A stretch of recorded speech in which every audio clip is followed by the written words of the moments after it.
তারা হচ্ছে প্রাথমিকভাবে এই কঙ্কালগুলো 6 থেকে 8,000 টাকায় কিনে মাঠ পর্যায়ে থেকে, এরপরে সেল করে 15-20,000, মানে যার কাছে যা পায় তাদের কাছে।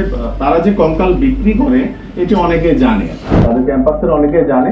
যখন কেউ কঙ্কাল ক্রয় করতে আসে কিংবা অনলাইনে বুকিং দেয়, তখন তারা হচ্ছে তাকে এটা হয়তো সময় নেয়, নির্দিষ্ট সময়, যে 1 সপ্তাহ 2 সপ্তাহ 3 সপ্তাহ পরে সে প্রোভাইড করবে, এবং সময় নেওয়ার পরে তারা হচ্ছে কঙ্কালটি তাকে তার কাছে সেল করে। হচ্ছে স্টুডেন্ট, বেশিরভাগই স্টুডেন্ট, মেডিকেল স্টুডেন্ট। আরো অন্যান্য চক্র আছে যারা কম দামে কিনে বেশি দামে বিক্রি করবে, এরকম চক্র আছে। তবে এই চারজনই এই রিলেটেড আর কি, মানে কেউ যারা কবর থেকে এই হাড়গুলা উঠাচ্ছে, যারা কবর থেকে এই হাড়গুলো আবার প্রসেস করতেছে এবং তাদের কাছ থেকে নিয়ে আবার সেগুলো আবার সুন্দর করে কঙ্কাল বানাচ্ছে, এই প্রসেসের সাথে চারজনই ইনভলভ। এবং ফাইনালি হচ্ছে এরা বিক্রি করে হচ্ছে স্টুডেন্ট।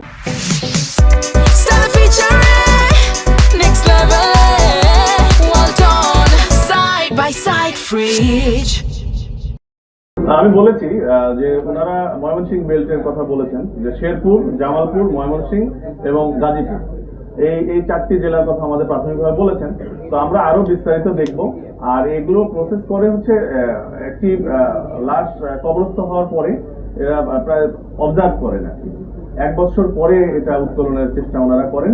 তবে এগুলো যে আমাদের যে কবরস্থানগুলো বেশি সুরক্ষিত, সেখানে কিন্তু ওনারা এই কাজগুলো করতে পারেন না। যেগুলো হচ্ছে বিচ্ছিন্নভাবে কিছু কবরস্থান দেখা যায়, 10টা 20টা 50টা কবর থাকে, যেটা হচ্ছে অরক্ষিত, যেখানে পাহারাদার থাকে না, ঠিকমতো লাইটিং এর ব্যবস্থা থাকে না, সিসি ক্যামেরা থাকে না, লোকজনের যাতায়াত কম, সেই সকল জায়গাতে তারা টার্গেট করে তারা সেখান থেকে হয়তো 1 বছর পরে সেখান থেকে কঙ্কাল, তাদের যে এজেন্ট আছে অথবা তাদের যে লোকবল আছে সেগুলো দিয়ে সেখান থেকে কঙ্কালগুলো সংগ্রহ করে সেটা কেমিক্যালের মাধ্যমে প্রসেস করে তারপর তারা ফিটিং করে এই ফাইনালি এই স্টুডেন্ট গুলো হচ্ছে তাদের কাছে 5-7 হাজার টাকা করে নিয়ে 15-20 হাজার টাকা সেল করে।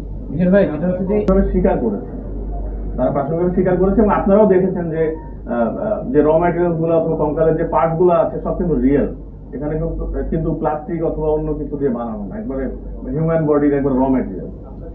ক্লেম করে, কোনো ফ্যামিলি ক্লেম করে, অথবা যদি আমরা জানতে পারি যে তারা যদি বুঝতে পারে যে তাদের কবরস্থান থেকে এরকম মিসিং হয়েছে, এরকম যদি আমাদের কাছে কোনো অভিযোগ আসে, তাহলে আমরা সেই ক্ষেত্রে আপনি যেটি বলেন ডিএনএ প্রোফাইলিং করা কিংবা এটি তাদেরকে ফেরত দেওয়ার ব্যবস্থা আমরা করব।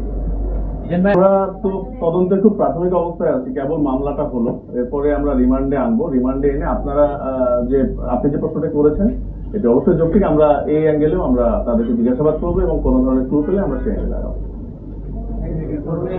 এই 2 জন স্টুডেন্ট কিন্তু Sapporo dental college and hospital Uttara, এখানকার এই ক্যাম্পাসের কিছু স্টুডেন্ট, তারাও কিন্তু কঙ্কাল ব্যবহার করে। যেমন তারা ডেন্টাল স্টুডেন্ট হলো, তারা কিন্তু মুখমণ্ডল নিয়ে কাজ করে, হিউম্যান বডি নিয়েও কাজ করে, তারাও কিন্তু কঙ্কাল ব্যবহার করে। তো তাদের ধারণা আছে, এই স্টুডেন্টগুলোর ধারণা আছে এই কঙ্কাল সম্পর্কে, এবং তারা এই কাজের সঙ্গে ইনভলভ বলে আমাদের জানিয়েছেন। এবং যে রুম থেকে আমরা পেয়েছি 402 নম্বর রুম উত্তরার ওই ক্যাম্পাসের পাশে, সেই রুমে অনেক উটকো গন্ধ এবং মানে তারা সেখানে স্টোর করে রেখেছে কিছু আন্ডার প্রসেস কঙ্কাল। তো সেটি দেখে মনে হয়েছে যে এই স্টুডেন্ট গুলো আমাদের কাছে স্বীকারও করেছে এবং মনে হয়েছে তারা এই কাজটি দীর্ঘদিন যেমন করে প্রসেসিং এর কাজ। জি, ফয়সাল নামে আরেকজনকে ধরেছি এবং তার রুম থেকে আমরা 44টি কঙ্কাল পেয়েছি। আমরা এটি নিয়ে কাজ করবো। রিমান্ডে এনে আমরা আরো জিজ্ঞাসাবাদ করবো যে এর পেছনে কারা রয়েছে।